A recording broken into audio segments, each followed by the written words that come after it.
شیخ Saadi علیہ الرحمہ ایک حکایت میں ایک بادشاہ کا قصہ بیان کرتے ہیں۔ کہتے ہیں ایک بادشاہ تھا، اس نے اپنے وزیروں مشیروں سے کہا کہ فلاں شخص کی تنخواہ دگنی کر دو، فلاں غلام کی تنخواہ زیادہ کر دو۔ کیوں؟ اس لیے کہ وہ کبھی شاہی دربار سے غیر حاضر نہیں ہوا، وہ شخص وہ غلام ہر وقت میرے حکم کا منتظر رہا، میرے آرڈر کا منتظر رہا، بس یہی خوبی مجھے پسند آئی، لہٰذا اس کی تنخواہ دگنی کر دی جائے۔ وہ شخص ہر وقت میرے حکم کا منتظر رہتا ہے، جبکہ باقی تمام لوگ شاہی دربار میں بھی کھیل تماشوں میں مشغول رہتے ہیں، باقی تمام لوگ اپنے فرائض کی ادائیگی میں کوتاہی کرتے ہیں۔ جب بادشاہ نے کہا نا کہ فلاں شخص میرے حکم کا ہر وقت، ہر گھڑی، ہر لمحے منتظر رہتا ہے، اسی خوبی کی بنیاد پر، اسی خوبی کی وجہ سے اس غلام کی تنخواہ زیادہ کر دو، تو ساتھ ہی ایک اللہ والا کھڑا تھا،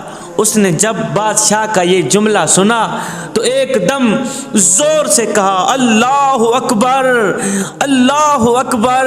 یہ اللہ والا فقیر بادشاہ کا یہ فرمان سنتے ہی ایک نعرہ مستانہ بلند کیا، وجد میں آ گیا۔ اب لوگوں نے اس اللہ والے سے اس کیفیت کی وجہ پوچھی، وجہ دریافت کی، اللہ والے سے اس کیفیت کے متعلق جب وجہ دریافت کی کہ بادشاہ کے اس جملے میں ایسی کون سی بات تھی کہ تو سن کر وجد میں آ گیا اور ایک نعرہ مستانہ بلند کیا، آخر کون سی وجہ تھی، تو کیوں اس کیفیت میں آ گیا؟ تو اس اللہ والے نے جو جواب دیا، ہائے، اس اللہ والے نے جو وجہ بیان کی، جوانوں، سونے کی تختی پہ لکھنے والی وجہ ہے، دل کے کانوں سے سننے والی وجہ ہے۔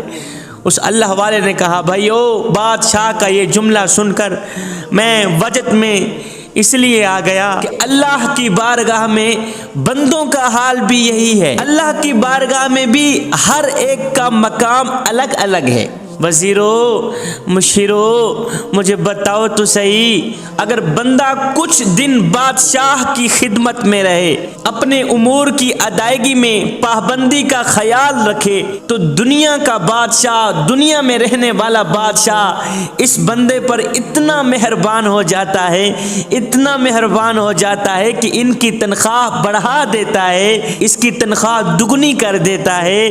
جو دنیا کے بادشاہ کی خدمت زیادہ کرے تو بادشاہ اس کی تنخواہ دگنی کر دیتا ہے، بادشاہ اس پر اتنا مہربان ہو جاتا ہے۔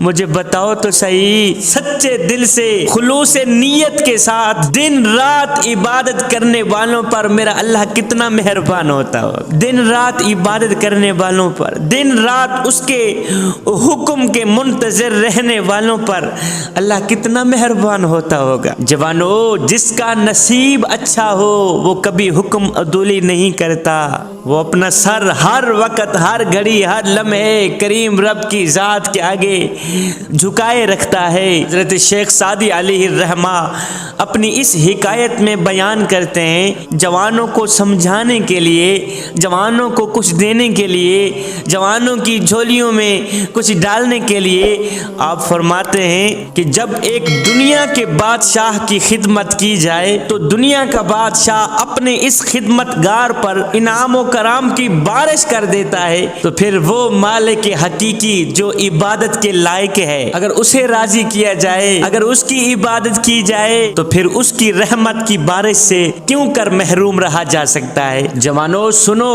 اللہ کے جو نیک بندے ہوتے ہیں، اللہ کے جو متقی پرہیزگار لوگ ہوتے ہیں، چاہے جان کیوں نہ چلی جائے، کریم رب کی نافرمانی نہیں کرتے، ہر وقت اس کی فرما برداری میں لگے رہتے ہیں، ہر وقت اس کے حکم کے منتظر رہتے ہیں۔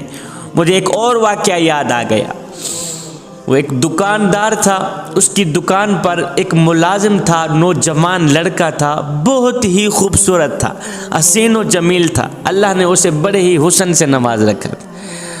یہ ملازم تھا، مالک کی دکان پہ کام کیا کرتا تھا، ملازمت کیا کرتا تھا۔ ایک دن ایک خاتون آئی شاپنگ کے لیے، کچھ مال خریدنے کے لیے اس دکان پر آئی۔ اس خاتون نے، اس عورت نے جیسے ہی اس نوجوان کو دیکھا، خوبصورت لڑکے کو دیکھا، تو اس کا دل بے ایمان ہو گیا۔ اس نے کہا کچھ کا کچھ ہو جائے، دل میں اس نے تہیہ کیا کچھ کا کچھ ہو جائے، میں نے تو اس سے اپنی خواہش پوری کرانی ہی کرانی۔ اب اس خاتون نے کیا کیا، کافی سارا سامان خرید لیا، خریدنے کے بعد اس ایک گٹھڑی بنا ڈالی۔ گٹھڑی بنانے کے بعد اس خاتون نے دکان کے مالک کو کہا اگر آپ اپنی اس غلام کو میرے ساتھ بھیج دیں، اس نوکر کو، اس ملازم کو میرے ساتھ بھیج دیں، یہ سامان میرے گھر میں رکھوا کے۔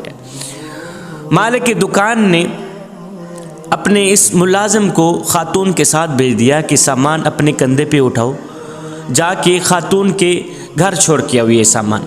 اب اس خوبصورت حسن کے شہزادے نے یہ گٹھڑی اٹھائی، اپنے کندھے پہ رکھی، جا رہا ہے، یہ خاتون نوجوان کے حسن کو تکتی چلی جا رہی۔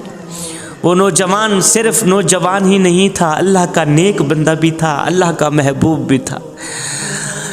یہ نوجوان جیسے ہی اس خاتون کے گھر پہنچا، جیسے ہی کمرے کے اندر داخل ہوا تو اس خاتون نے دروازہ بند کر دیا، کنڈی لگا دی۔ نوجوان نے سامان رکھا، رکھنے کے بعد کہا میں جا رہا ہوں۔ خاتون نے کہا تم جو کچھ مانگنا چاہتے ہو مانگ لو۔ اس عورت نے کہا تم جو کچھ مجھ سے مانگنا چاہتے ہو، پیسہ لینا ہو، دولت لینی ہو، یہ لینا ہو، وہ لینا ہو، لے لو، لیکن میں نے آپ سے آج اپنی خواہش پوری کرانی، میں نے آج اپنی خواہش پوری کرانی، آج تو میں نے شیطان کو راضی کرنا ہی کرنا ہے۔ وہ نوجوان صرف نوجوان ہی نہیں تھا، اللہ کا نیک بندہ بھی تھا۔ وہ صرف حسن کا مالک نہیں تھا بلکہ وہ حسینوں کا حسین بھی تھا، حسن دینے والے کا محبوب بھی تھا۔ اس نوجوان نے کہا مائی اللہ سے ڈرو، اللہ کے عذاب سے بچ جاؤ، شیطان کو راضی نہ کرو، شیطان تمہیں بھی تباہ کر دے گا، شیطان مجھے بھی تباہ کر دے گا، اس شیطان کو راضی نہ کرو۔ جب یہ خاتون باز نہ آئی تو اس نوجوان خوبصورت لڑکے نے ایک ترکیب سوچی، اگر میں یہ عمل کروں تو ممکن ہے کہ میں بچ جاؤں اس گناہ سے۔ اس نے ترکیب سوچی، ایک دم اس نے کہا اچھا پھر مجھے واش روم آئی ہے۔ جب اس خاتون نے زیادہ تنگ کیا، حد سے پار ہو گئی، تو اس خوبصورت لڑکے نے کہا مجھے واش روم آیا ہے، میں نے واش روم جانا ہے، واپسی پر تم جو کچھ کرنا کر لینا۔ یہ خوبصورت لڑکا، یہ خوبصورت نوجوان واش روم کے اندر گیا، اس نے کیا کہ ساری گندگی اٹھائی، اپنے چہرے پر مل، ساری گندگی اٹھائی اپنے جسم پر مل لی۔ واش روم سے باہر آیا، اس خاتون نے نوجوان کو دیکھا، کہا او ہو یہ تو کملا نکلا ہے، یہ تو پاگل نکلا ہے۔ اس خاتون نے نوکرانی کو کہا اس کو دھکے دے کر حویلی سے باہر نکال دو، جلدی کرو، بدبو پھیلنے لگی۔ یہ خوبصورت نوجوان باہر کی طرف گیا، گھر کی طرف جا ہی رہا تھا، راستے میں اپنے نفس کو کہہ رہا تھا، اور نفس تو پریشان نہ ہو، اے جسم گندا ہو گیا ہے تو کیا ہوا، اور تن میلا ہو گیا ہے تو کیا ہوا، من تو میلا نہیں ہوا۔ جسم گندا ہو گیا ہے تو کیا ہوا، اور دل تو گندا نہیں ہوا۔ اپنے دل کے اندر جس کریم رب کی میں نے محبت بٹھائی ہوئی ہے، جس کا عشق بٹھایا ہوا ہے، جس کا پیار بٹھایا ہوا ہے، وہ دل تو میلا نہیں ہونے دیا، وہ دل تو گندا نہیں ہونے دیا۔ ابھی ایک لوٹا پانی کا بھروں گا، جسم پاک ہو جائے گا۔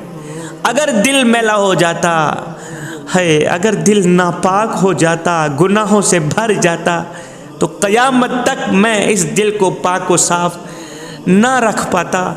اللہ کا شکر ہے کہ میرا تن تو گندا ہو گیا ہے، من تو گندا نہیں ہو۔ اللہ کے جو نیک بندے ہوتے ہیں، اللہ کے جو متقی پرہیزگار لوگ ہوتے ہیں، وہ کسی بھی طرح